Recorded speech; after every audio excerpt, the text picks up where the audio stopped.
Welcome to the cornea-free paper session and semi-final.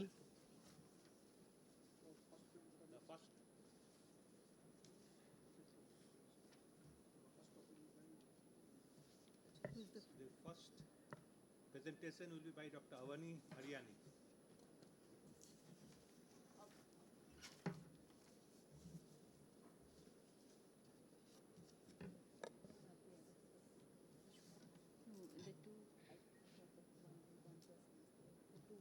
A very good afternoon to everyone present here. At the outset, I would like to thank APO and AIOS for giving me this opportunity to present our work on the effect of topical insulin in the management of refractory persistent epithelial defects.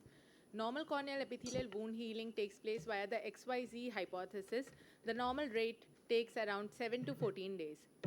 At the molecular level, a lot of growth factors and cytokines like interleukin and insulin-like growth factors are involved in this process, and any disturbance in the homeostasis can cause a PED, which is the failure of reepithelialization within 14 days after an injury, even with standard of care. The standard of care includes preservative-free lubrication, punctal plugs, bandage contact lens, and tarsorrhaphy. The complications of untreated PET are devastating and include corneal melt, infection, neovascularization. Refractory PEDs are managed with the help of amniotic membrane graft autologous serum. In cases of thinning and perforation, we may require a cyanoacrylate glue. Hence, the need to find a novel compound that is both biocompatible, non-invasive, fast-acting, easily available, and cost-effective. Zagan et al. In 2007 were the first ones to study the effect of topical insulin in animal eyes. On reviewing the literature, there's a paucity of studies on the use of topical insulin in persistent corneal epithelial defects. With this aim in mind, we got a DCGI approval for using topical insulin eye drops and got our study registered in the CTRI. Patients with PED more than 2 weeks duration not responding to the conventional treatment, including the use of BCL, diabetic and non-diabetics both were included in the study. Patients with an infective pathology, immunocompromised state, pregnant or lactating women, and those having lid abnormalities were excluded. Complete reepithelialization at 1 month was the primary outcome that was measured. A detailed examination was done, including the area and size of epidefect using the ImageJ software and a random blood sugar with glucometer for every patient. The insulin drops were prepared using 0.25 ml of regular insulin diluted in 10 ml of polyethylene polypropylene glycol base, giving a final concentration of 1 international unit per ml. The patients were advised to use these drops 4 times a day till the epithelial defect healed. Success was defined as complete epithelialization of the defect. This is a detailed data sheet of every patient included in our study, including the etiology, the area at presentation, their weekly follow-up, the reepithelialization days taken, the BCVA, complications, and recurrence. To summarize, 22 eyes were included in this study. With 10 patients, 45% of the patients having PED post-corneal transplant, 8 of them had neurotrophic keratopathy, 3 with chemical injuries, and 1 with neuroparalytic ulcer. The mean PED area before treatment was 13.97 mm square. Complete healing occurred in 1 month in 77.2% of the patients. However, 86% of the total patients healed completely in 6 weeks. The BCVA also improved significantly. The average time taken for complete healing was 21.5 days. 1 patient underwent severe thinning and required a multi-layered amniotic membrane graft, and 2 patients developed infective keratitis, which was medically managed. There was no recurrence rate of PED in any of the patients and no change in blood sugar levels. On comparing a study with other studies that have used autologous serum, plasma-rich growth factors, topical synergermin, and epidermal growth factors, we find that the reepithelialization percentage is almost comparable in all the studies. However, the time taken for complete healing is less with the use of insulin eye drops with 0 recurrence rate. I'm sharing a few pictures of weekly follow-ups of patients with chemical injury and neuroparalytic ulcer treated with topical insulin. The patients also gave a subjective improvement in pain and photophobia post the use of insulin eye drops. Here are a few patients with post-keratoplasty PED. We know how devastating it can be. Insulin not only helped in epithelialization but also helped in maintain the graft clarity. Patients with neurotrophic keratopathy treated with insulin showed complete epithelialization. In conclusion, the limitations of the study are that the sample size is small, there is a short follow-up period, there's no comparative arm, and we've not studied the molecular changes that occur. However, I would also like to mention that post-submission of this abstract, we've treated almost 50 patients with PEDs with insulin, and it shows promising results.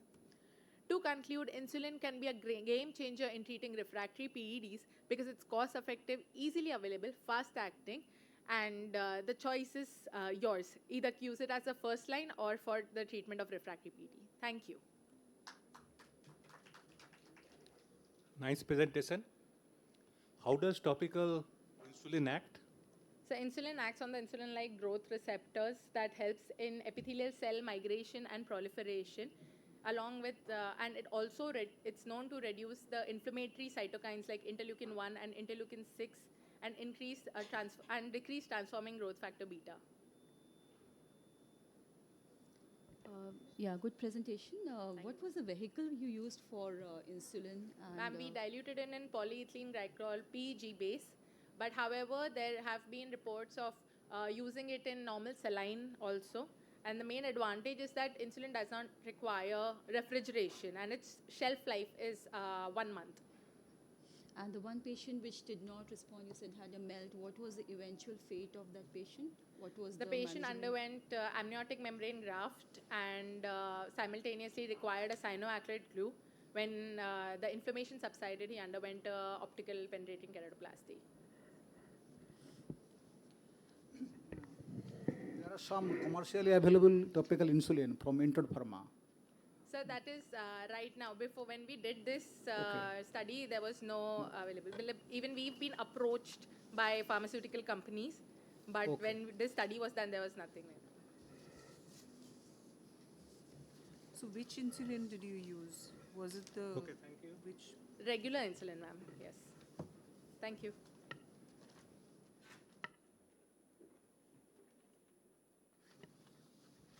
All right, we can have the next presenter. Yeah.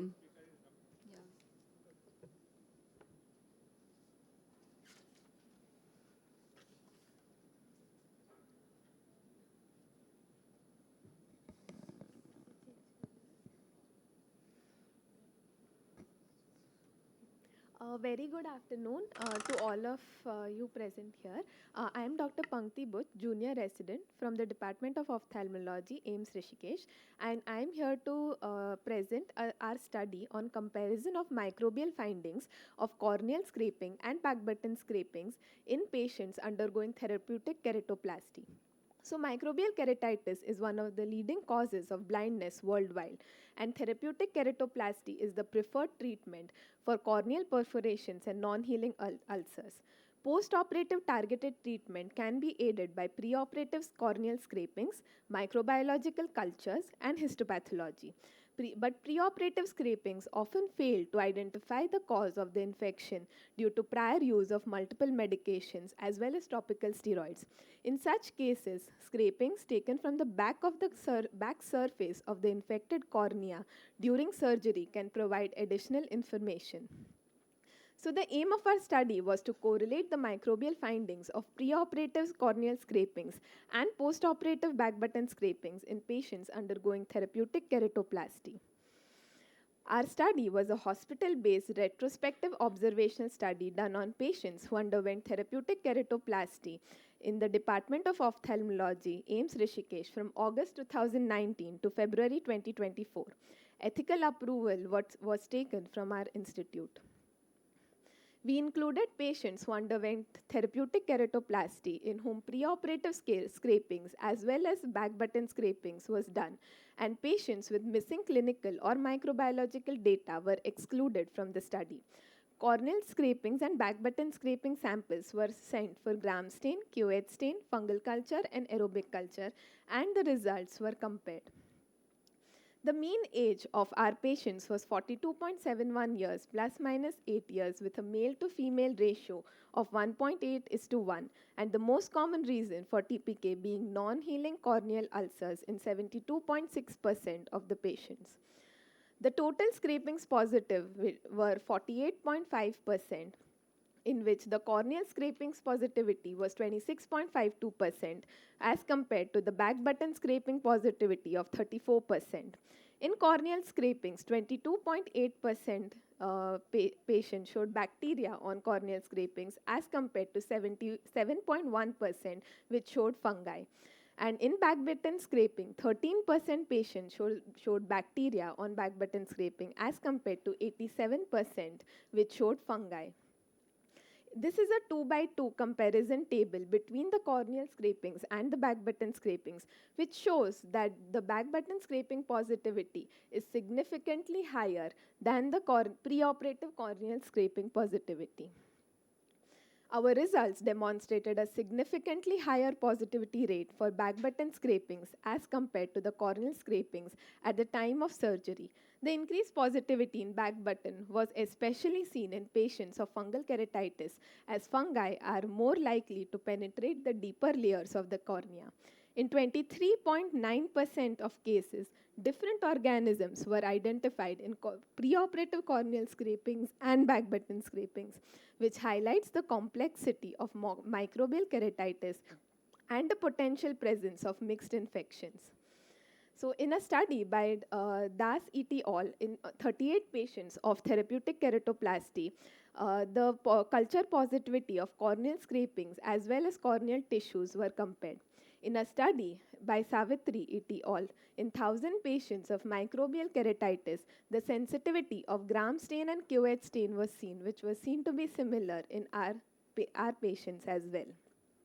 In conclusion, back button scrapings are especially useful in a resource-limited settings where culture and histopathology might not be possible, and they can provide an added information to guide the targeted post-operative therapy. Thank you so much.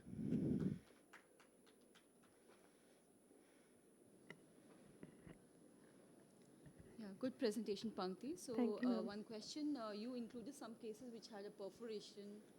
Yes, So ma'am. how many were those cases and what were the size of the perforation? Because generally this will be relevant for doing back button scraping. If it is a very large perforation, you would not be able to get the back button scrapings as easily. So I think I missed that, or whether you presented that.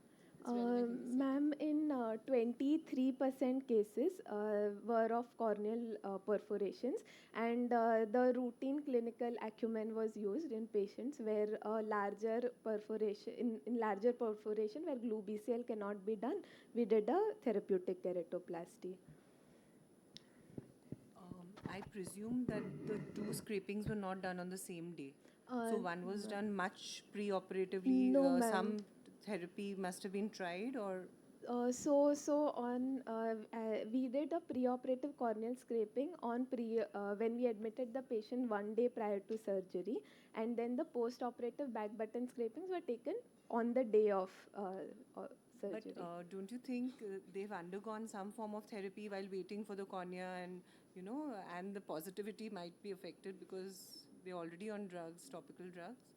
Yes, ma'am, that would be affected in patients. So that's why we wanted to prove that back button scraping is a bit better.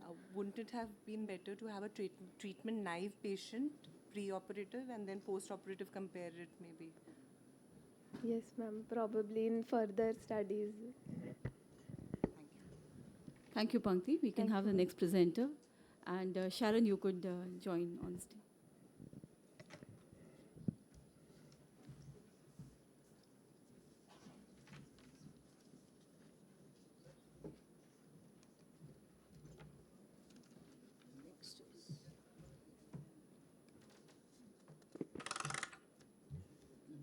Good afternoon, respected chairpersons and ladies and gentlemen.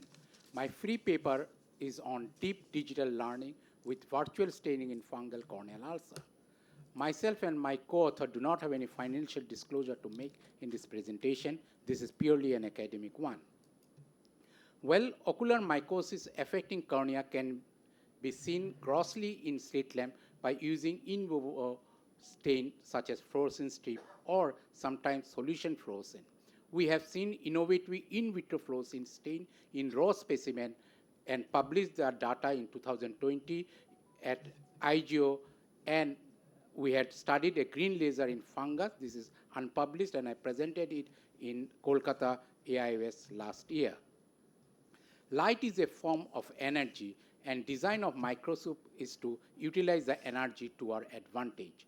Refraction can cause problem to the observer, but this principle can be used to have a good effect in the microscope, for instance, in polarization, dark field, and phase contrast microscopy. Microscope with apochromatic objective in comparison to achromatic objective in the microscope is a better way to visualize the fungus. The objective of the study is to use the virtual staining in fungal corneal ulcer.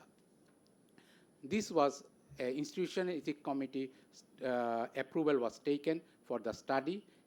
Experimental observation prospective study on corneal scraping and corneal button in therapeutic keratoplasty were in the cohort, and raw specimen, paraffin wax specimen were photographed using polarizer, dark field, and phase contrast procedure, and the microscope used was Axioscope 5 with a camera 208 Zeiss in German makeup.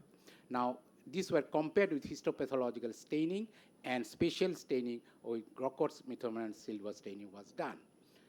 12 cases of mycotic corneal ulcer were studied. Different fungus included Aspergillus in 5 cases, Fusarium in 3 cases, Carbuliria in 3 cases, and Penicillium in 1 case were studied with virtual staining. Here you can well appreciate the virtual imaging of a phase contrast and dark field along with the polarization having an effect in the virtual staining. Again, you see this is a Fusarium conidius, which are being seen in the polarizer by particularly the anisometric properties of the chitin layer help us to see in the polarizer. Dark field making the dark background, the fungus can be seen, and in phase contrast with oblique illumination, the conidias are visible, and they were compared with lactophenol cotton blue staining and other staining. Results were compared with conventional staining. You can well appreciate clinical a dry-looking ulcer stained with a solution fluorescent stain, in vivo and in vitro fluorescent stain that we have published, showing a beautiful conidia, and LCBS showing in microbiology department. And the green laser showing the which we have already made the study, and present study showed polarizer contrast, phase contrast, and dark field showing the. So in discussion, nonlinear microscopy has a capacity of linking the structural information in various fungus studied. Our study showed alternative way in conventional compound microscopy to detect the numerous ocular fungus. These are the different clinical picture, the KOH, which is done immediately, fluorescent stain that we have published, and Grocott's methylamine silver stain, the green laser that we have presented last year, and the virtual staining in 2005 study, the present study. Spatial images could be acquired by point-to-point reference as in our study. Limitation of the study was sample size was small. Further studies in larger scale are required in future. So virtual image were effective in diagnosis of various fungus in raw specimen. Proper intensity of optical illumination can detect the fungus. In future, the use of properties of light, we can translate this innovation to real lifetime detection of fungus in corneal ulcer in slit lamp view. These are my selected reference. I like to quote that scientific imagination is the key for all innovations, and I like to thank our cornea department, SSD and microbiology department, Dr. Krishna, Mr. Kamal, and Apurva for the patient hearing. Thank you for patient hearing. Nice presentation. You did not get any candida? No, we later on after the abstract was submitted, the candida, you see the yeast-like things which are globular, and sometimes it becomes some sort of confusive with the bacterial cocci. Okay, if there's a mixed infection, the yeast may be a difficult one comparative to the yeast-like filamentous fungus. Yeah, Dr. Dipankar, nice presentation. One question, where would you see the application of this compared to the routine way of managing and, doing the microbiology? Yeah, thing is that main idea is that whether we can pick up the fungus in the slit lamp without putting any, by doing a fluorescent stain, in vivo fluorescent stain, or by changing the properties of light with the converting a magnification of compound microscope into slit lamp. Okay, now whether by properties of light we can see in polarization OCT is there. Polarization OCT in anterior segment, this innovation is going on. By changing the objective of a compound microscope in the slit lamp, I think we can one day pick up the fungus even without doing a staining. Thank you. Thank you. Any other questions? We'll move to our next speaker, Dr. Neha. I request all the presenters to please remain till the end of the session because this is Cornea 4 and will be followed by the semi-finals, so please make sure you're here. Good afternoon, everyone. I am Dr. Neha Sapar. I'll be presenting my study on drop count and volume of commercial moxifloxacin drops and its implications in keratitis treatment. We begin with the case of a 50-year-old woman who presented to our OPD with complaints of redness and irritation in her right eye since 2 days. And on initial clinical examination, we found this clinical picture. And we started her on empirical therapy of hourly moxifloxacin eye drops and called her for review after 1 week. On her follow-up visit, we saw this clinical picture and questioned her about her drug usage. On questioning, we found out that since she had exhausted her supply of medication in 2 days, and since she stayed at a very far away distance, she could not refill her prescription and stopped using the eye drops after 2 days. So this led us to our research question, are there adequate drops in a bottle for a week's treatment? So if we calculate the hourly usage for 1 week, it comes to around 126 drops. So on going through existing literature, we found out that fill volumes of topical anti-glaucoma medication, steroid, and NSAID eye drops have already been studied, but there is no existing study on the number of drops per bottle in antibiotics. Our primary objective was to calculate the drops per bottle of commercially available moxifloxacin, and a secondary objective was to calculate the mean drop volume and the cost estimate of treatment of bacterial keratitis with moxifloxacin eye drops. So we took 3 bottles of each brand from commonly available brands from our hospital pharmacy. We blinded each bottle with a black tape and labeled them from 1 to 12. 3 independent mass observers evaluated the drop count. They expressed the drops by holding it with their dominant hand at a 90-degree angle, and we gave them 3 bottles per day to prevent hand fatigue. So the most common prescription for moxifloxacin for the treatment of bacterial keratitis is hourly, which is 18 times a day for 2 weeks, followed by 6 times a day for the next 4 weeks, which comes to around 420 drops.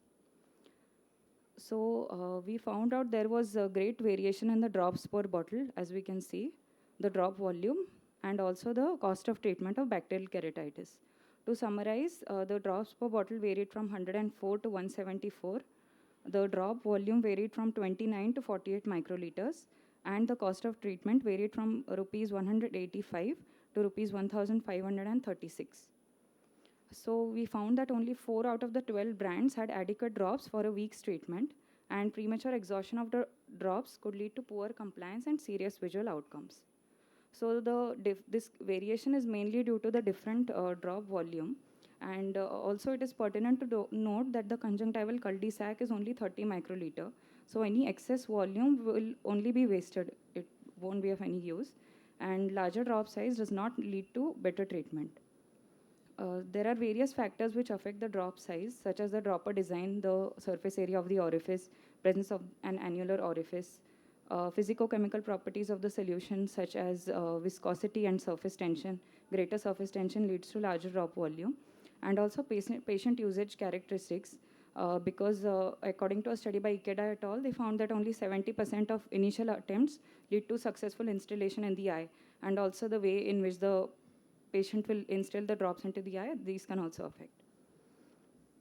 Other similar studies, Heath et al. studied NSAID eye drops, and they found that fill volumes and patient incurred costs varied significantly. Another study by Gill et al., they studied steroid medication, and they found that all the formulations covered post-operative periods for cataract surgery. The limitation is the limited sample size due to cost constraint, and we did not calculate the force required for dispensing the drops. To conclude, this is the first study estimating drop count and its cost implication in antibiotic eye drops, And understanding the drop count can improve compliance. And also, we can set realistic expectations for the patient regarding medication adequacy and the need for extra bottles. Thank you.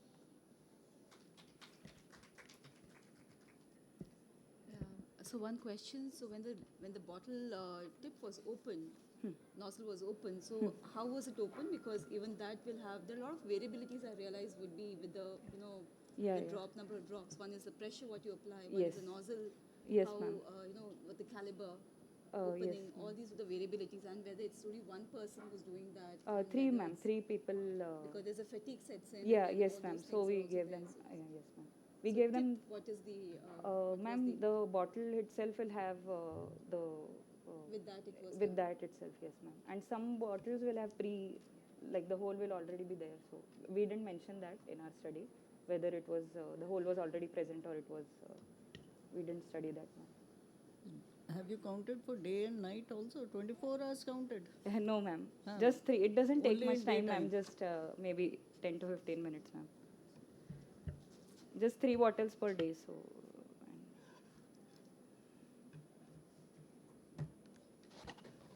There are no other questions. We'll move to our next presenter, Dr. Bharat Gurnani.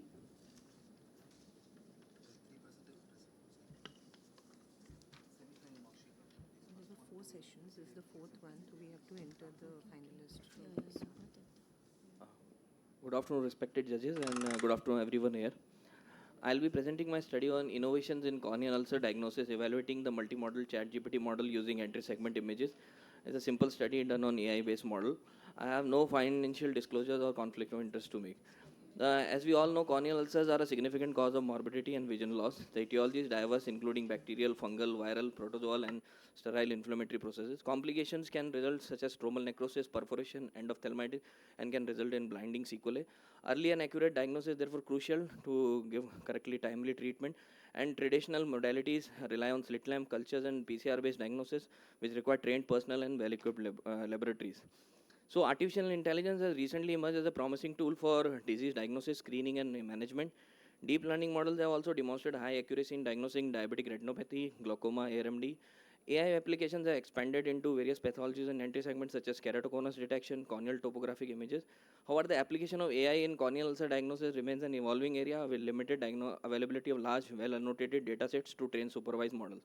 The purpose of my study was to analyze the diagnostic performance of ChatGPT in classifying ulcers using AS anti-segment images and to assess the accuracy, prediction, precision, sensitivity, specificity of model in classifying anti-segment images and to classify the ulcers into various etiology and to determine whether this model can achieve clinically relevant diagnostic accuracy without prior fine-tuning.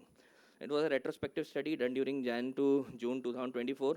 I took 300 images from my AS anti-segment ocular surface disease dataset, and the model was ChatGPT. Images were uploaded into ChatGPT 4 model, OpenAI model, and all images were converted into 512 to 512 pixels in the RGB format. And ChatGPT images were its multimodal capabilities were leveraged to analyze and classify the images. And the AI model was tested in zero-shot mode, meaning that it solely relied in its own inherent training knowledge without external access to any ophthalmology-specific image dataset.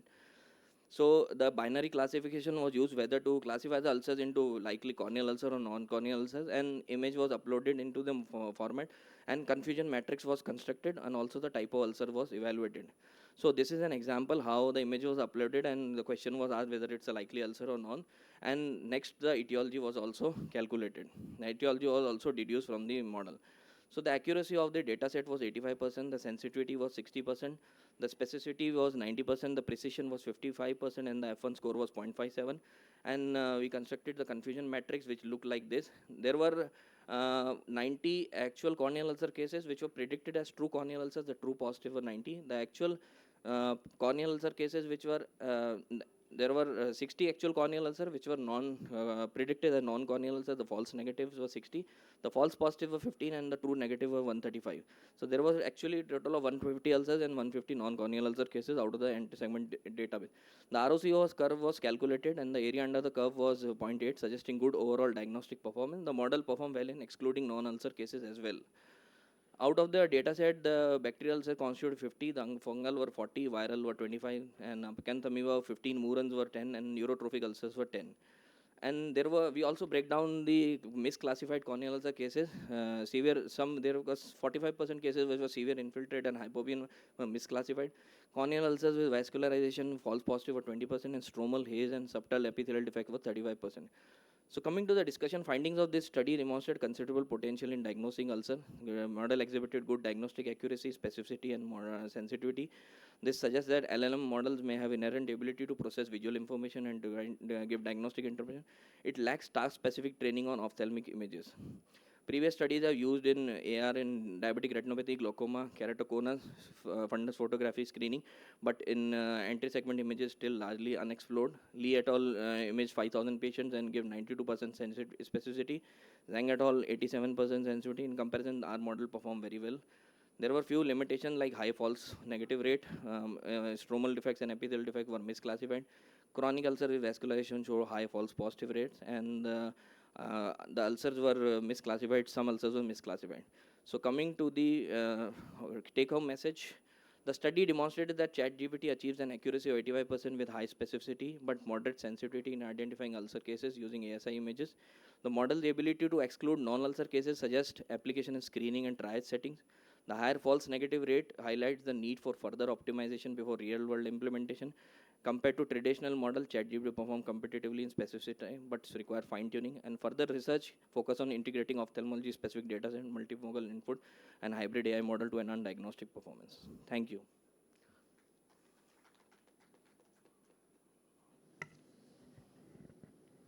Yeah, nice work. Wanted to ask you, is there any number of images which will be required for, improving the sensitivity and specificity? Because you mentioned one study had 3,000? Yeah, there were like around one study had 5,000 images, other study had around 3,000 images. So, but these studies these scientists or the researchers have designed their own softwares to based on various parameters to understand the ulcers, whether they are able, and they have classified the ulcers and they have compared the ulcers with the human inputs as well. I just took the ChatGPT simple model to understand whether is it able to give us, since there is a boom of AI and a lot of people are using regularly these large language models. So I wanted to understand whether it's really helpful or whether it gives us some inputs to understand and can reduce the burden and can, like, whether we can rely, a general or common man also can rely whether it's an ulcer or not. So I had around 300 images. So I took a good considerable set of patients or images to understand whether, like, it gives a clinically relevant understanding whether is it able to predict or not. If the image there were too many images, maybe we'll get more understanding about it. So maybe a large data set will give us more information and better understanding of this matter. In fact, how you could have taken your images, even 300 of them, and done a, made the AI deep learn. Yes. Because deep learning itself would have trained the AI for the 301st. Understood. That's how it usually it's works. like with, next level of training. Like you need some no, you need someone from the from the engineering inputs, definitely. we But need that. they do the deep learning with surprisingly less number of images. Yes. If you have the diagnosis of all of these, that would be Yes, better if you can make it deep learn. Thank you. These all images were taken by me only, and it was my data set only. So I thought, like, better to understand how it works, whether it really works or whether I cannot rely on this. But it gives good information that, like, based on probably the data has been built up by people over the years asking too many queries, and it got refined over the years. Since a lot of models have come up, earlier it was 3, then 3.5, now 4, now we have a 5th one coming up. So they are refining it, so it's giving more better information day by day. Thank you. Yeah, thank you. We move to our next speaker, Dr. Pooja Patil.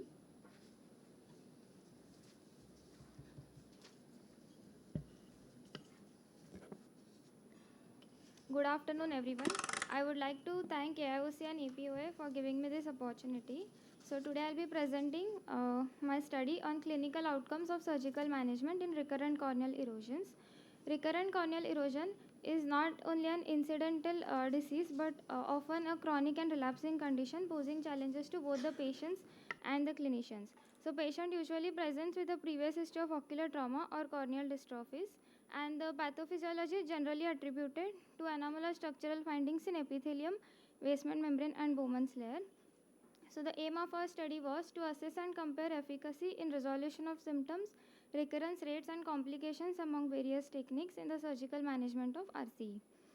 So this study, it's a retrospective descriptive study which was conducted at a tertiary eye care hospital in Coimbatore. So inclusion criteria was episodes of RC, 3 or more episodes in the past 1 year, and patients with corneal dystrophies or previous surgical intervention were excluded. So preoperative evaluation included detailed history, refraction, slit lamp, and fundus evaluation. And based on the surgical procedure that they underwent, they were divided into 3 groups. First is alcohol delamination, which was done following Dua's protocol. Second is phototherapeutic keratectomy. Here the central 6.5 mm was the PTK zone, where 15 microns ablation was done. And the peripheral 9 mm was the hyperopic zone, which was corrected for 0.5 diopter to compensate for the refractive shift. And third is the diamond burr superficial keratectomy, which was done using an algae brush. So this is a video of diamond burr polishing. Here under topical anesthesia, the epithelium is debrided using wet cotton buds.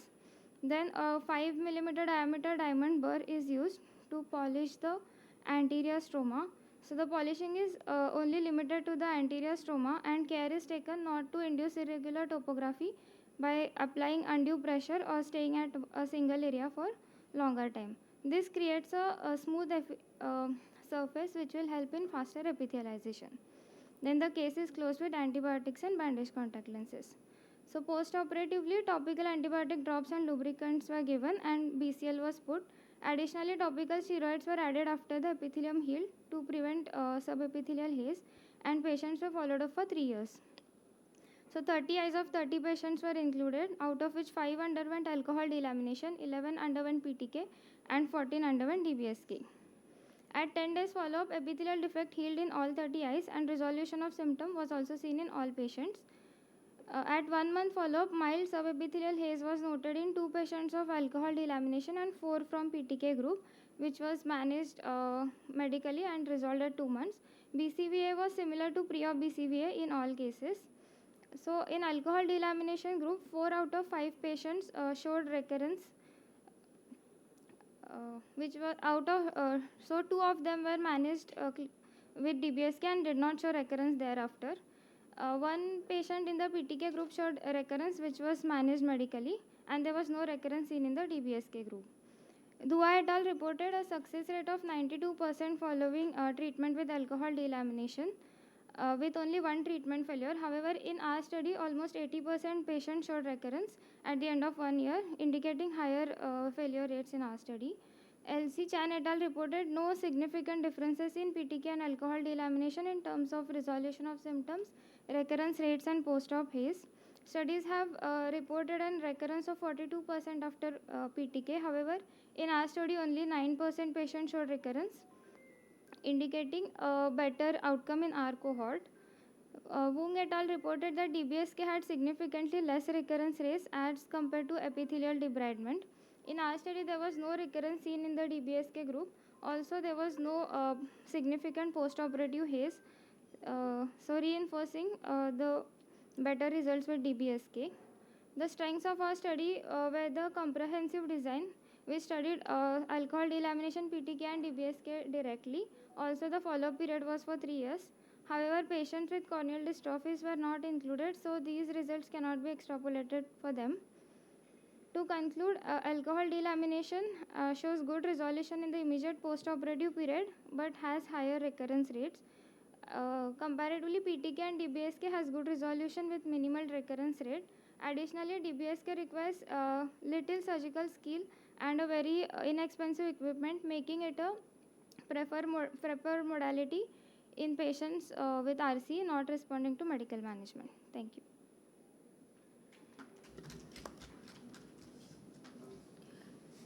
So what was the principle behind doing these keratectomies or superficial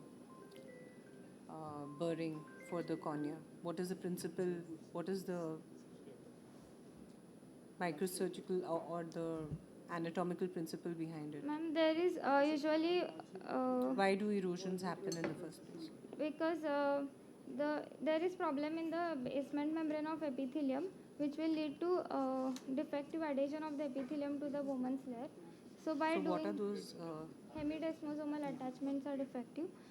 So with these procedures, we try to create a smoother surface on the woman's layer, which will enhance like proper hemidesmosomal attachments will be formed, and the recurrent attacks can be prevented. Did you study the effective? Was there any change in effective CCT or any change in effective corneal thickness? Corneal thickness was not assessed, ma'am. Were there any long-term medications also continued in patients, and was the treatment post-operative management with the medications anything different in the 3 arms? Ma'am, prednisolone drops, like steroid drops, were given mainly for the PTK group because subepithelial haze was generally seen in the PTK group. Otherwise, the treatment was same, and it was continued for post 1 month only, not after that. No long-term medications. What are the indications for doing PTK in your cases?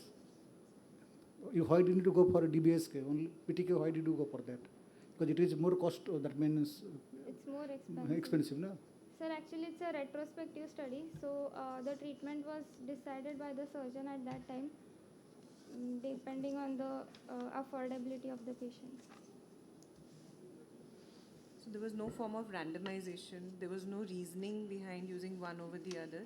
No, ma'am. Actually, alcohol delamination was the sample size is lesser because we were seeing high recurrences. It was not done later in the study, but these two there was no randomization. It's actually a retrospective study. Thank you. Thank you. Our next speaker is Dr. Satish Devarajan.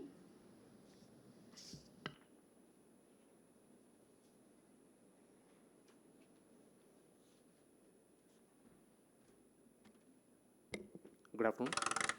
Fungal keratitis is a leading cause of ocular morbidity and blindness throughout the world. So in our study, we compare the treatment outcomes of advanced fungal keratitis following intrastromal ozole alone versus intrastromal voriconazole with 9 milliwatt per centimeter square of PAC-CXL versus intrastromal voriconazole with 18 milliwatt per centimeter square of PAC-CXL. So we already know that cross-linking can strengthen the cornea by scarring. Photoactivated chromophore, that is riboflavin, is microbicidal, and that substantial evidence in keratoconus progression being retarded by cross-linking, and there is a reduced need for keratoplasty in keratoconus. But there is not enough evidence to show the same in microbial keratitis, especially fungal keratitis. The previous studies have shown mixed responses. Most of the studies have used the Destin protocol. So in our study, we try to find out whether changing the protocol works, and we look at the role of intrastromal voriconazole and can the need for therapeutic keratoplasty be reduced. So major reviews and RCTs suggest careful modifications of treatment parameters such as irradiation, duration, type of chromophore, and fluence used might help to increase the microbicidal efficiency of the PAC-CXL. So our study is a retrospective cohort study, and 15 patients were assigned to each of the following groups and are followed up for every week for a month and then 2 weeks thereafter till 3 months. In group 1, we included patients who underwent antechamber wash with intrastromal and intracameral voriconazole.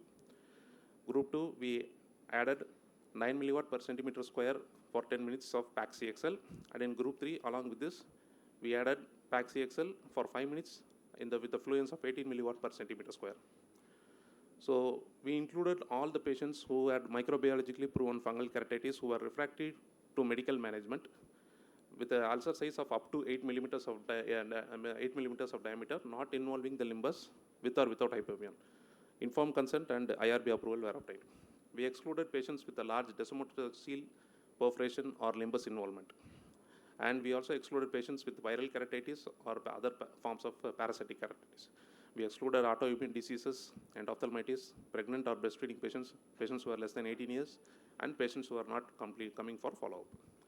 So under topical anesthesia, all the patients underwent superficial debridement, antechamber wash, intrastromal and intracameral voriconazole. in addition to this, group 2 and group 3 patients, 0.1% isotonic riboflavin was applied for every 2 minutes for the first 30 minutes and then for additional minutes. So group 2 received 9 milliwatt per centimeter square of UV radiation for 10 minutes, and in group 3, 18 milliwatt per centimeter square UV illumination was used for 5 minutes. After PAC-CXL, we continued maximum medical management. So the outcomes measured, complete healing was described as the resolution of ulcer, re-epithelialization of corneal epithelial defect, and stromal scarring. Treatment failure was described as non-resolving, extending to limbus, and perforation. Most of our patients were above 50 years of age, were diabetic, ulcer size was more than 5 millimeters, and there was hypopia. No patients were immunocompromised, and their blood sugar levels were kept under control during the study. At the end of 3 weeks, 7 out of 15 patients in group 1 resolved with early scarring, 7 out of 15 patients resolved with early scarring in group 2, and 10 out of 15 patients resolved with early scarring in group 3. So for patients who worsened, they underwent therapeutic keratoplasty. 8 patients in group 1, 8 patients in group 2, and 5 patients from group 3 underwent keratoplasty. Among these, 4 patients in group 1 had a perforation, and 1 patient in group 2 had a perforation, but surprisingly in group 3 there were no perforations. So when we did the statistical analysis, none of the group comparisons shows any statistical significance. However, due to the limited sample size, we are unable to achieve sufficient evidence. So we would like a sample size of at least 60 to achieve statistically significant outcome. So in group 1 and group 2, the outcomes were similar. So additional PAC-CXL did not improve the outcomes, but there was lesser perforations in group 2 and no perforations in group 3. Although the p-value is 0.2, the better outcomes in group 3 need to be studied further with a larger sample size. So does increasing the intensity of PAC-CXL have an advantage? Maybe. It might be more microbicidal, and addition of voriconazole also it enhances the UV-induced DNA damage by inhibiting catalase and promoting oxidative stress, as evidence in dermatology studies. So our study, the stents, it was concluded on exclusive on fungal keratitis with large ulcers refractive to medical management, but the limitations are a small size, single center, and it was not masked, and it was not a randomized control trial. Thank you.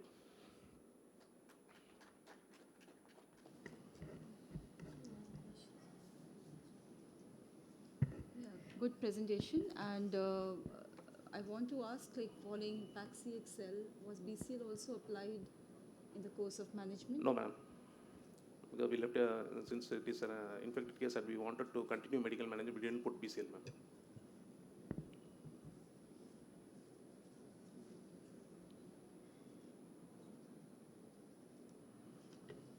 No other questions from our judges?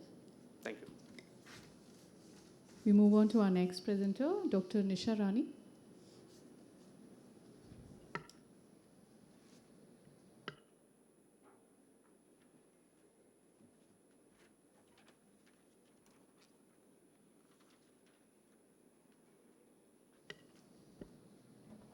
Can we have Dr. Nisha's presentation, please?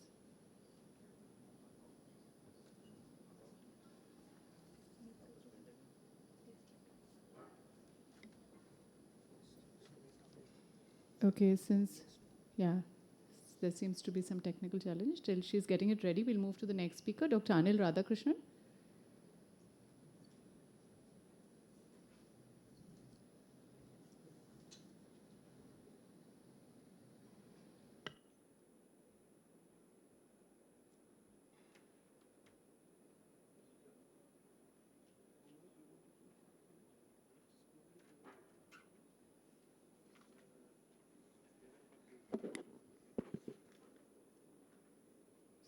Start. Good afternoon, everyone. My study is on bacteriophages. That's a novel approach to combat multi-drug resistant Pseudomonas. It's an efficacy of a phage cocktail against multi-drug resistant Pseudomonas in corneal models. As you know, corneal blindness is the second most common cause of visual loss in India and most of the developing world. And infective keratitis is one major cause. And Pseudomonas is something pretty nasty. It can involve the whole of cornea in even within 24 hours. It has multiple collagenolatic enzymes. It causes rapid spread. It also has a biofilm. It is motile. It can go deep into the stroma quite fast. And it has multiple factors which contributes to the intrinsic resistance, in addition to the regular antibiotic extrinsic resistance that you see. So Pseudomonas multi-drug resistant 1 is classified as one of the escape pathogens, and about 30% roughly are having antimicrobial resistance, and some of the series it is close to 48%. So phages are viruses which need a host bacterium. So these are pretty specific to species, and there have been uses of phages for cystic fibrosis and otitis media, and isolated case reports in corneal infections. So our team at Amrita Biotech had identified these phages. This is a made in India phage. So most of the phages are imported from Georgia. So this is from the multiple water sources in Kerala.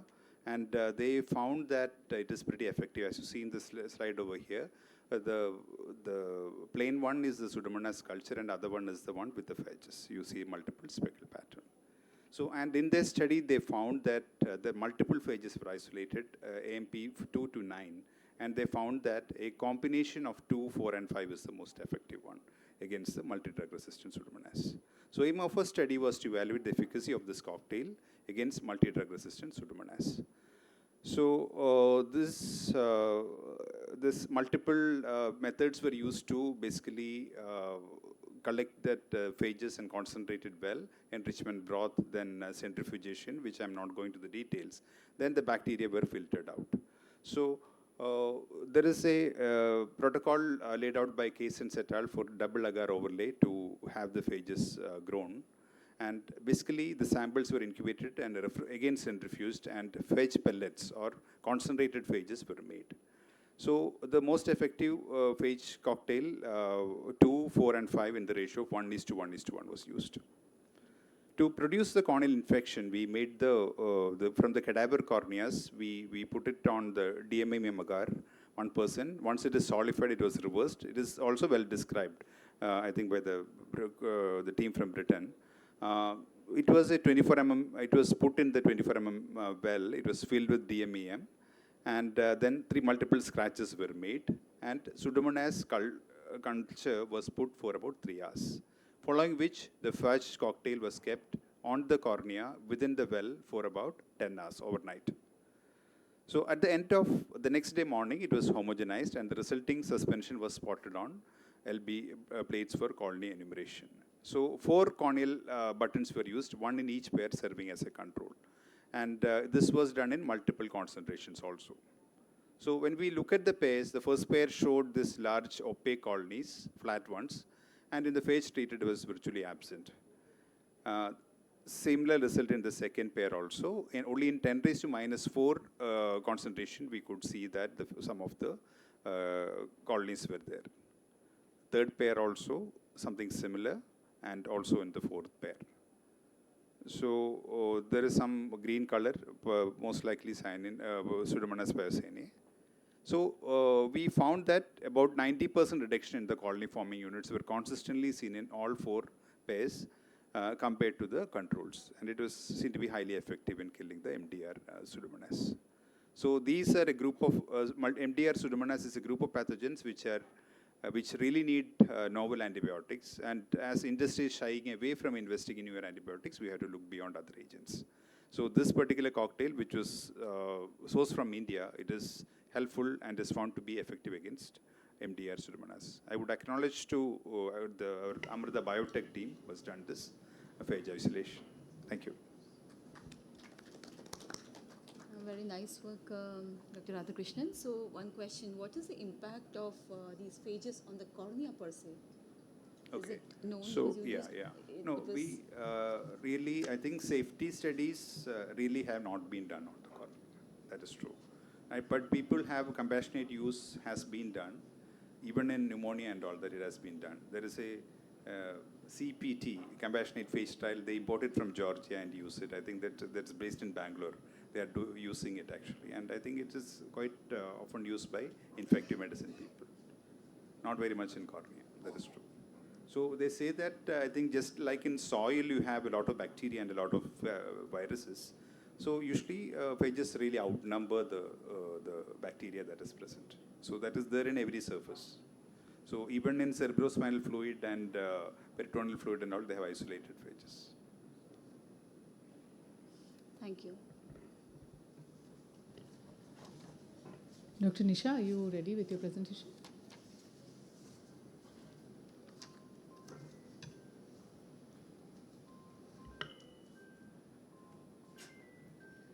Good afternoon all.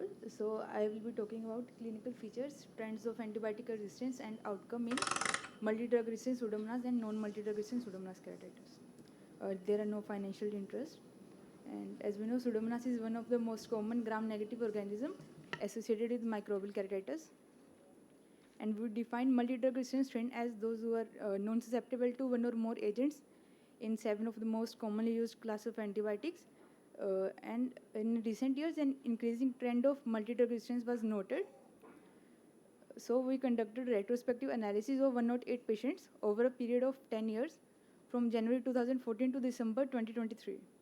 And we studied the medical records for demographic data in the form of age, gender, and any etiological factors like trauma, contact lens use, poor ocular surface. And baseline best corrected visual acuity, size of ulcer, and hyperpan was noted.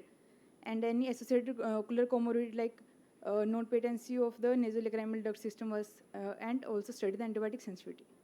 Then any intervention in the form of medical or surgical or any complications and outcome were noted. So graded the corneal ulcer based upon size into 3 categories: less than 5 mm as grade 1, 5 to 8 mm as grade 2, and more than 8 mm as grade 3. So we conducted the antimicrobial sensitivity test on the disc diffusion and Bitex system, and strain those were intermediate susceptible were considered as resistant. So there were 67 patients in multi-drug resistance group and 41 in non-multi-drug, and there was slight male preponderance in both groups. So in study we found that trauma was the most common risk factor in both the groups, and the more severe grade 3 ulcers was found in 39% in MDR group and 32% in non-MDR group. So this is a picture. A and B are of multi-drug resistant, which were sensitive to Ciplox and healed completely with corneal scar. And picture C and D are again of multi-drug resistant, which was sensitive to ceftazidime. And after antibiotic susceptibility report, we started on ceftazidime, but eventually it worsened and need therapeutic keratoplasty. And in picture E, which is also a grade 3 ulcer, but it was NMDR and healed completely with ciprofloxacin only. So based upon initial gram staining and smear findings, patient was started on cefazolin and ciprofloxacin combination, and later on based on antibiotic susceptibility report and culture report, additional ciprofloxacin and imipenem were added. So surgical intervention in the form of TABCL, therapeutic keratoplasty or evisceration were noted, but there was no statistical significant difference in both the groups. There was a comparatively more number of therapeutics in MDR group, which can be due to low threshold. And when we compared the functional outcome, again the results were not very significant, though there were comparatively more number of failed graft in MDR group. And then we compared the antibiotic susceptibility trends in the initial 5 years with the last 5 years, and then a trend of increasing antibiotic resistance was noted, especially to chloramphenicol, piperacillin, and colistin. So in conclusion, Pseudomonas keratitis, which is already a very difficult and devastating disease to treat, and become even more difficult when the organism is multi-drug resistant. So as we noted, the increasing trend of increasing resistance because of more use of broad spectrum antibiotic, but in our study, clinical outcomes were comparatively same in both the groups, which can be because of starting treatment based upon antibiotic susceptibility report and comparatively low threshold for therapeutic keratoplasty in multi-drug resistance group. Thank you. So I understand that even though you saw some piperacillin resistance, you've not seen any imipenem resistance. No, doctor, no imipenem. So imipenem, how do you fortify or how do you make into topical? So in our group, only one patient needed imipenem. So from intravenous preparation, we diluted with a normal saline and prepared it, and with the lifespan of only 1 week.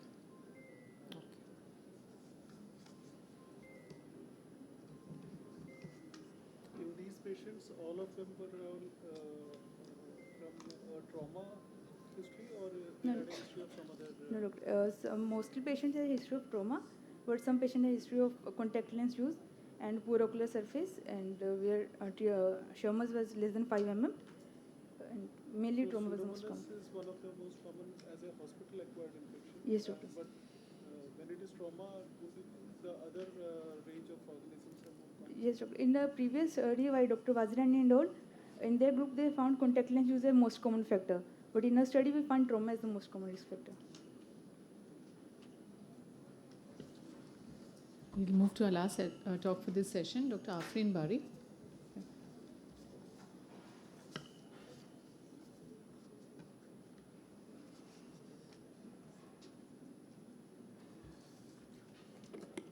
Good afternoon, everyone. I am Dr. Afreen Bari, and I'll be speaking on comparison of intrastromal keratoplasty using biosynthetic corneas versus human donor corneas in advanced keratoconus. Now, we know that there is a global shortage of human donor corneas, and for every cornea received, there are 70 recipients waiting. This calls that there is a huge gap between the donor list and the recipient list. So we need complementary methods like lamellar surgeries and newer advances like biosynthetic corneas. Now, the bioengineered cornea, which was used in our study, was outsourced from the Swedish collaboration. It was the BPCTX, which is the bioengineered porcine construct, which was double cross-linked. It used medical grade porcine collagen, and it was double cross-linked, and these are the dimensions in which it was available. In our study, we used 200 micron thickness and a diameter of 8.5 mm. It had been checked optimally for the quality check, and it was safe. It was also tried in human and mini pig eyes. So with this background, we planned a study where we compared the human donor corneal lenticules with biosynthetic lenticules in cases of advanced keratoconus. It was a prospective interventional pilot study involving 20 eyes. Group 1 was the human donor lenticule, and Group 2 was the biosynthetic lenticule. Cases with advanced keratoconus and a minimum corneal thickness of 250 microns were included. They underwent intrastromal keratoplasty and were followed up for 6 months. These were the femtosecond laser parameter settings.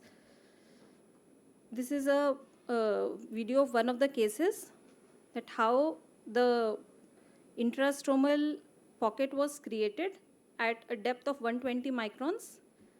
Thereafter, the 4 mm incision was opened and lamellar dissection was done. Now, this is the case in which we had implanted the biosynthetic lenticule, which had been outsourced. It was of the diameter 8.5 millimeters. It was inserted in the intrastromal space. After the insertion, antibiotic drops were put and bandage contact lens was placed in all the cases. Post-operatively, we prescribed the patients topical antibiotics and topical steroids for a period of 6 months.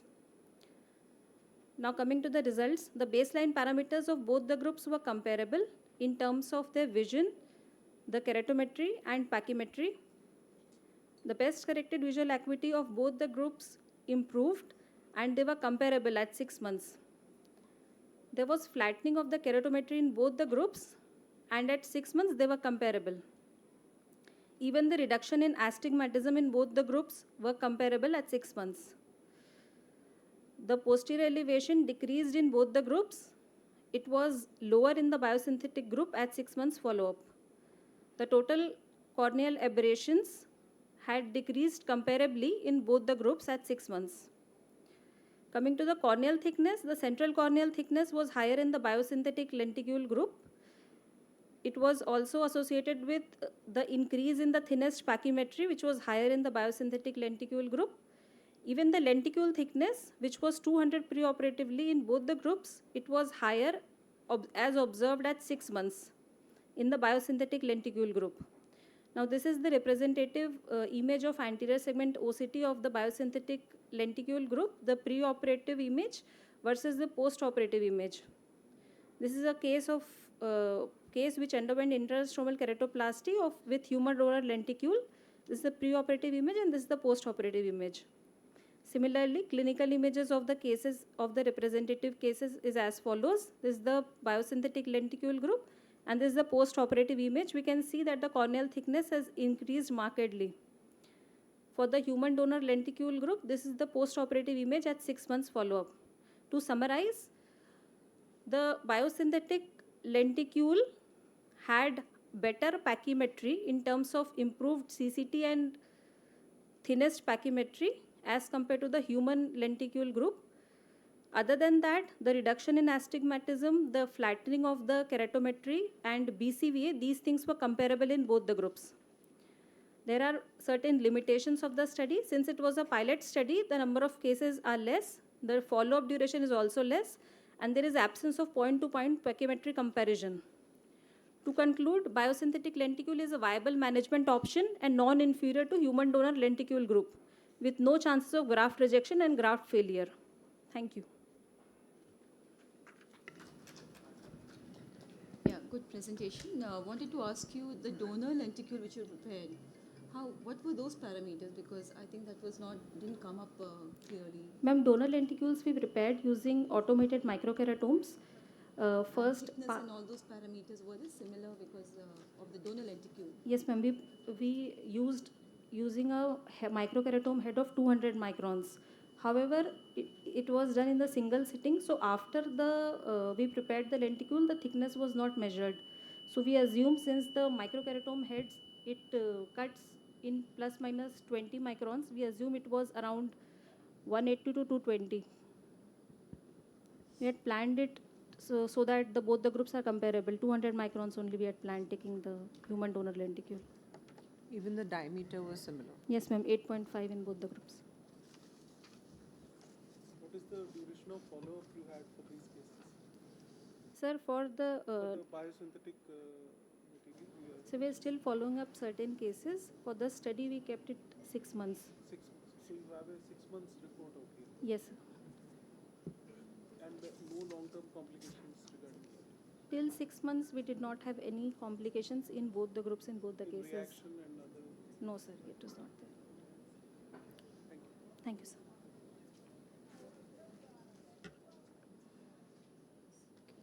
So that brings us to the end of the Cornea 4 session. We'll now have the semi-final presentations for the best papers from Cornea 1, 2, and 3. Our first presenter is Dr. Rashmi Deshmukh, which is the best paper from the Cornea 1 session.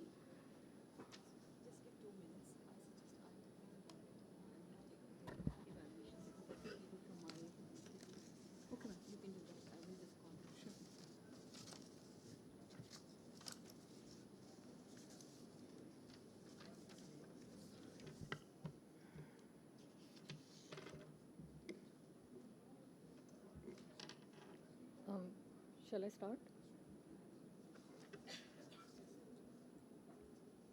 Start. Ma'am, someone will be adding these up, no? Someone will add these up, no? And average them out. They have to do it till...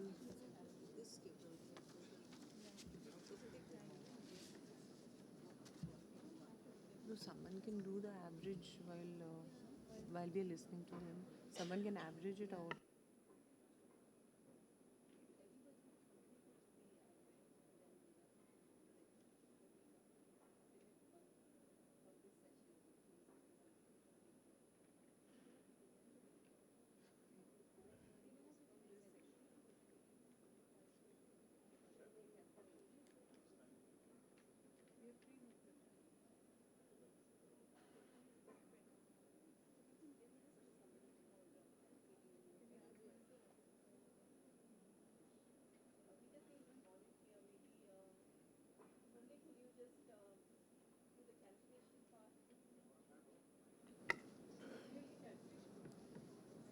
Calculations can't be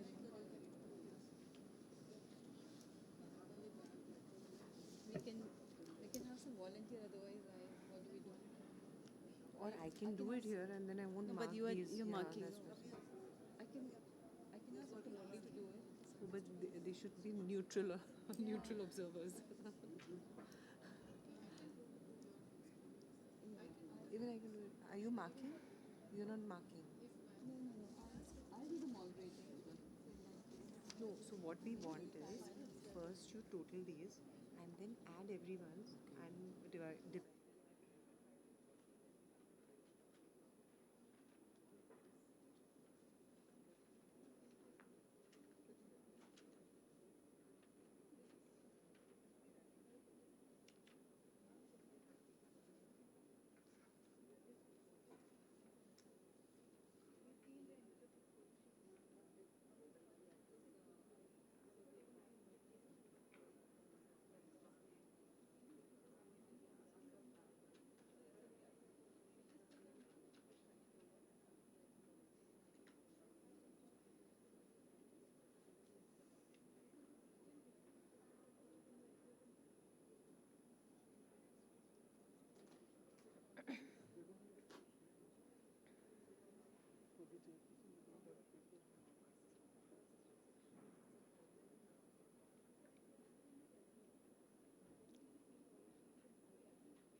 We'll go on to the first presenter, and yeah, we have 3 in this session. So, Rashi, please go ahead. Thank you. So at the outset, I'd like to thank AIOS for the opportunity to present our work. So we all know that keratoconus is a bilateral and often asymmetric corneal ictatic disorder, but often we see that some patients remain stable while others progress, and even in the same individual, sometimes one eye remains stable while the other eye keeps progressing. So we asked the question as to why do some eyes progress while others remain stable, and the purpose of this study was to analyze the biomicroscopic changes in progressive keratoconus and correlate it with the biomarker changes to understand pathophysiology of progressive disease. So we included patients who were more than 18 years of age with bilateral keratoconus, but on follow-ups had a unilateral progression only.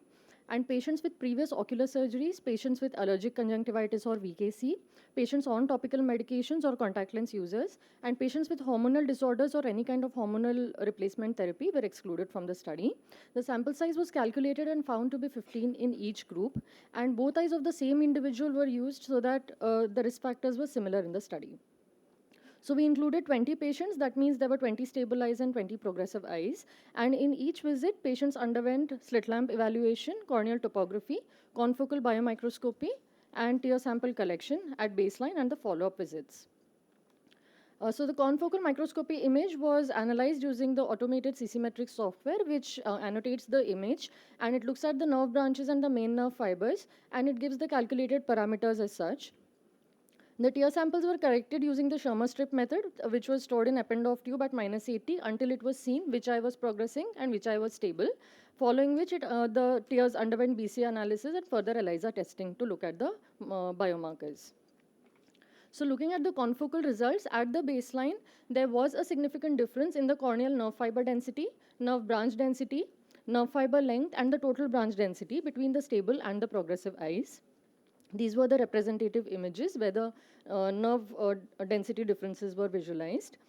We also looked at the keratocyte density, but we did not find any significant difference between the stable and progressive eyes in the anterior stromal, mid-stromal, or posterior stromal keratocytes.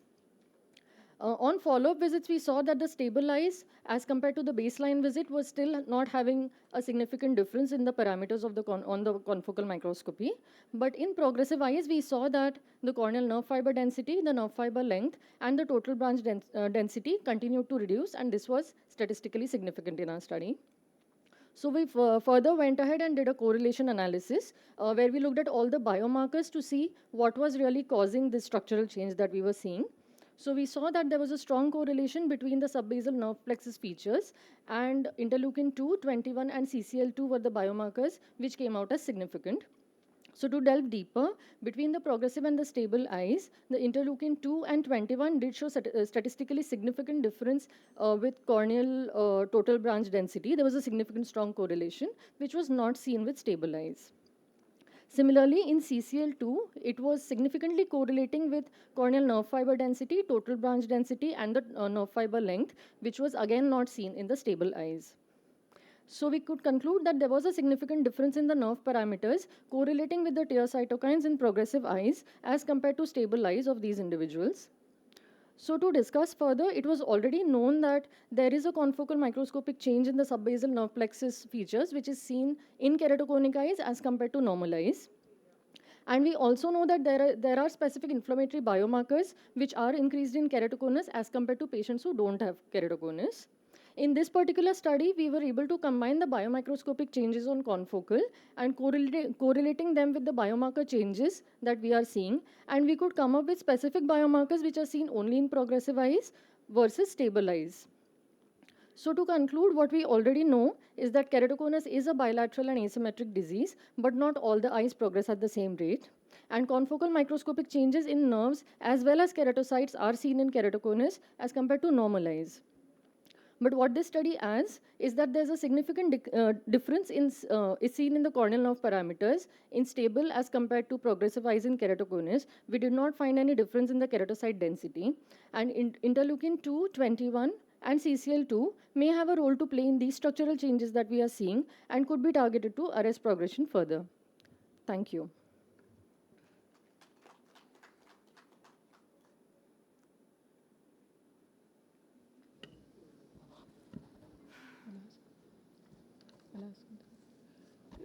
Rashmi, nice presentation. For the confocal microscopy, for the nerve density, you already have the CC-metrics software. But how did you check the keratocyte density? Did you do a manual calculation? Cell counter on the confocal only. So we use an did you do HRT. Okay. So we sat and You checked the did it manually? Yes. And was it the same person, observer, for all the scans for all the patients? It was the same observer. Same observer. Yeah.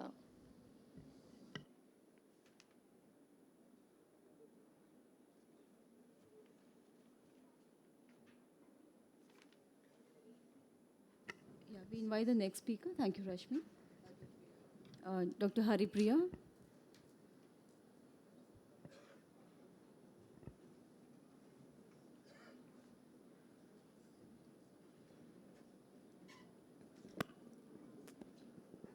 Yeah, please go ahead, madam. Thank you.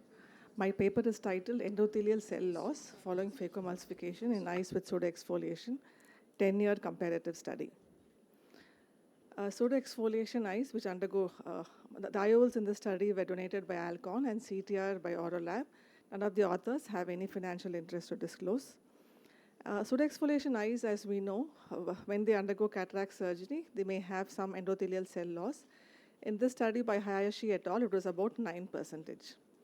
The purpose of our study was to prospectively compare endothelial cell density and best-corrected visual acuity in eyes with and without pseudoexfoliation undergoing cataract surgery. This was a prospective, multicentric study at the 4 centers of Aravind Eye Care System. The PX group included eyes with pseudoexfoliation and visually significant cataract, and control group had patients with cataract without pseudoexfoliation, and these patients were followed up for 10 years. We included patients who were willing for phacoemulsification and had endothelial cell count of more than 1,500 cells. And in the PX group, we did not include patients who had phacodonosis either pre-op or intraoperative zonular lysis and small pupils of less than 3 millimeters. The follow-up was at post-op day 1, 1 month, 3 months, and annually up to 10 years. The 9th year, we did not follow up the patients due to COVID. In terms of workup, we saw the diffraction, applanation tonometry, slit lamp photography, and pachymetry at all visits. Specular microscopy was done pre-op at 1st year, 5th year, and 10th year following surgery. The primary outcome variable was endothelial cell loss, and secondary outcome variable was the visual outcome. So the number of patients who were included were 930 eyes of 930 patients in the pseudoexfoliation groups, and 476 eyes of 476 patients in the control group. The PX group patients were significantly older than the control group, And we also had more number of males and diabetics in the PEX group. In our first year postoperative results, we found that the pseudoexfoliation eyes without the intraoperative or pre-op zonulopathy had an equal risk of complications. And in the fifth year, we concluded that the risk of IOL decentration and PCO were low in PX and comparable to the control eyes. At the 10th year follow-up, the 21.6% of the patients had died, and the follow-up rate, excluding death, was about 82% in the PEX group and 85.6% in the control group. The endothelial cell density was lesser in the PEX group compared to the control group at baseline at the first year, fifth year, and the 10th year follow-up. Also, at the last follow-up, the endothelial cell count was lower than what it was at baseline in both the pseudoexfoliation and the control groups. A total of 3 patients had corneal decompensation of these patients, and all 3 were in the PEX group, 1 in the 5th year and 2 in the 10th year, of which 1 underwent a PKP and 1 underwent DSEK surgery. At the 10th year follow-up, we tried to analyze the risk factors for endothelial cell loss, and age more than 60 years at recruitment was a risk factor, and so was nuclear pallescence of more than 4 on the LOX3 grading, and glaucoma was not a risk factor. While looking at central corneal thickness, at every follow-up, the central corneal thickness was comparable when looking at the PEX versus the control group. The visual acuity was compared, and this was comparable in some of the visits. However, in year 2, year 3, year 6, year 8, and year 10, the visual acuity was lower in the pseudoexfoliation group than the control group.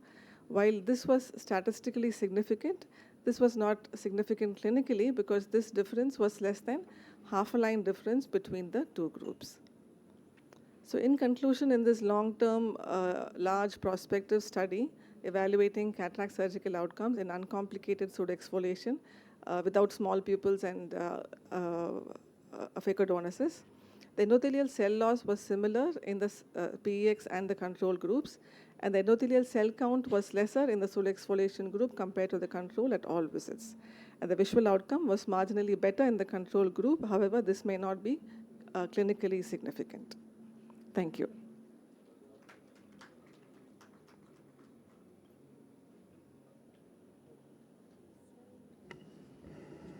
The baseline cell count was also lesser in the PEX group, right? Yes. So the rate of fall was similar, or that was different? It was similar in the 2 groups. So this is contrary to what we have seen, probably because we did not include the high-risk pseudoexfoliation. We only included patients who did not have small pupils, who did not have phacodonosis. So this was not very advanced disease. So in that group, when we compared, the rate of cell loss was similar in the pseudoexfoliation and the control groups. Even though they started off with They lesser started cell off count. lesser, and they ended up also lesser. They did, but the loss was similar. The percentage of loss was similar.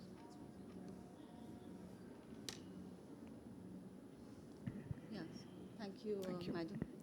So we have our next presenter, Dr. Anubha.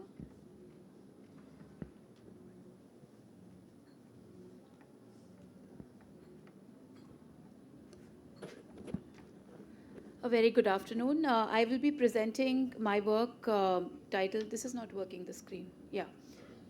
So I'll be presenting my work titled Indications, Practice Pattern of Immune Modulation and Outcome of Repeat Optical Keratoplasty. This was done across 4 campuses of LV Prasad Eye Hospital, and there are a lot of people to thank for this. In particular, Shilpa, Tanmay, Purnima, Sikha, they're all Doctor, just some hold of 1 them are here. second. Timer. Yeah. Please start the timer. It's going on, I think. Here it's not. It's going on here. So No, it's not started. Wait. I'll restart then. No, you can. Okay. Just let them start.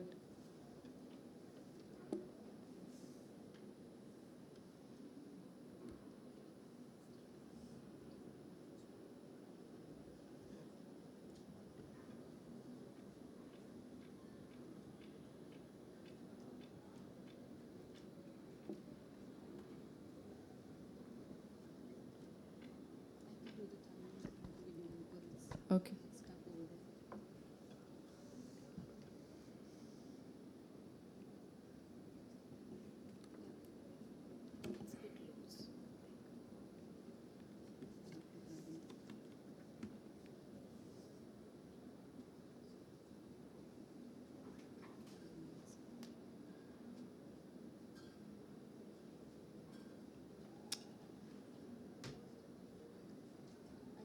We'll do a manual timer.